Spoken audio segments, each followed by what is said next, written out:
going to be some swelling and puffiness. It's also going to be kind of going into the foot, maybe even the toes.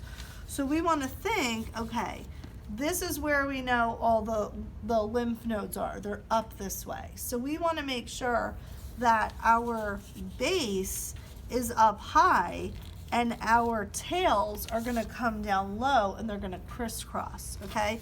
So what we do is we would measure that. You don't want to end up crossing the knee.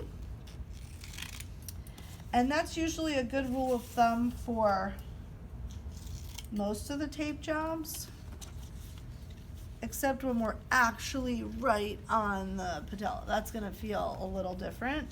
But in general, when we're doing any type of taping or kinesio taping to the lower half, we're not gonna cross the knee, and we're not gonna cross the knee from the backside, because all they're gonna feel when they flex is they're gonna feel some tape there, and then it might start rolling.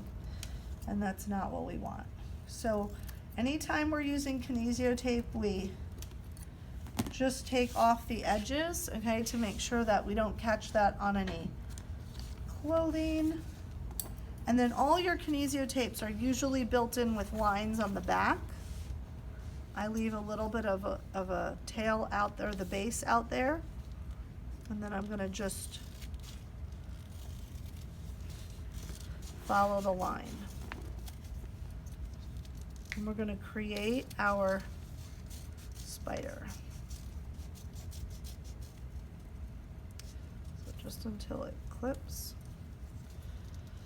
Now sometimes I'll do this in maybe threes, but the original way it was taught was to use all 5 of the lines on the kinesio tape. You'll make sure that the skin is clean, dry, hair-free, no lotions or oils.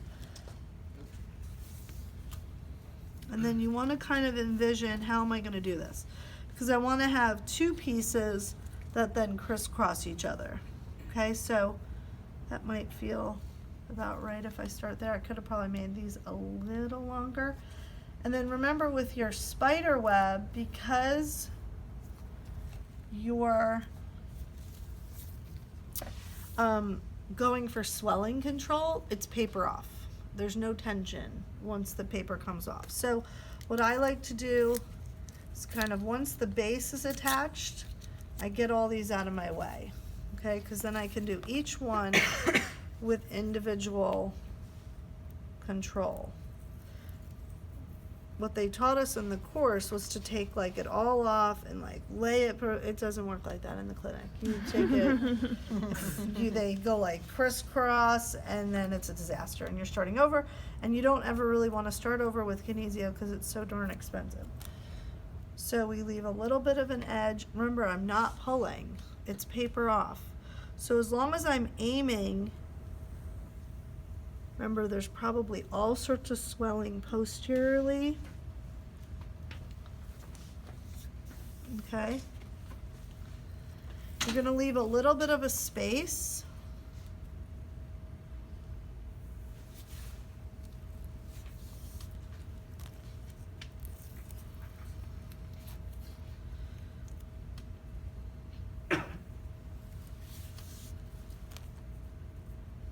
What I've seen people try to do with the, ooh, I keep hitting this, with the tails is, because tails can move and they can come up, if you just give that area just a little light spray, you're pretty locked in there.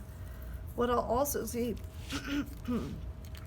people do is they'll try to tape these down.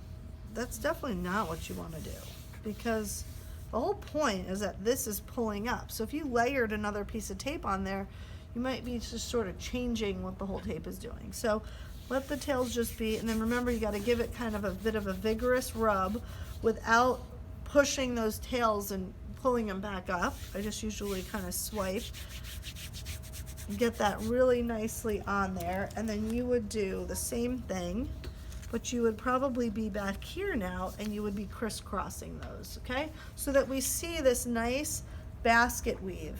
And wherever the swelling is where this next piece has to hit. So you don't want to be up here. you want to make sure that these tails end up probably crossing 1, 2, 3, 4, 5. Okay? If they have swelling that's going up into the leg, by all means, catch some of that. But likely it's going to be like right around here and all of this. Okay?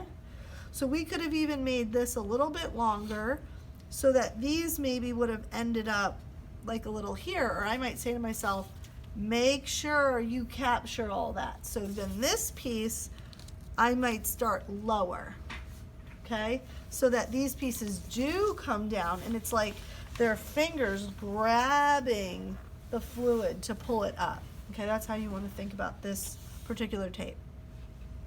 So now that I just showed this to you, when you're dealing with time management and also acute management of the injury, probably I'm picking horseshoes and Coban because you're going to send them home. They need to ice, re-Coban themselves, ice, re-Coban themselves.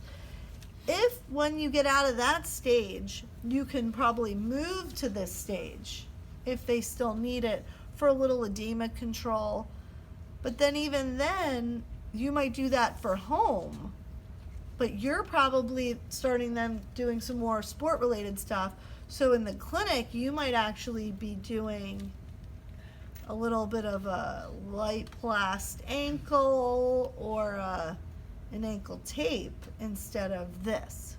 Do you know what I'm saying? So you have to kind of think of all the ways, like super acute, best, easiest Coban horseshoes.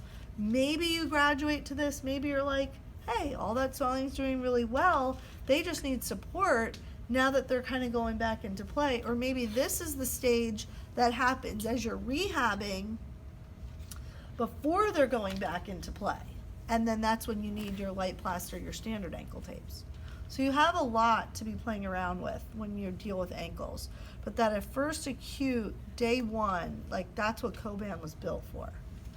Okay, it's not gonna get this is not gonna get the compression that Coban's gonna get.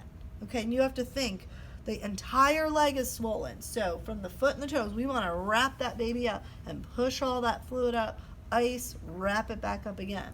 Okay, there's that price strategy.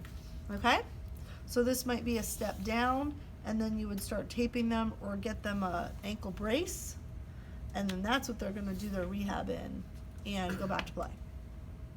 Okay, so I'm gonna have you guys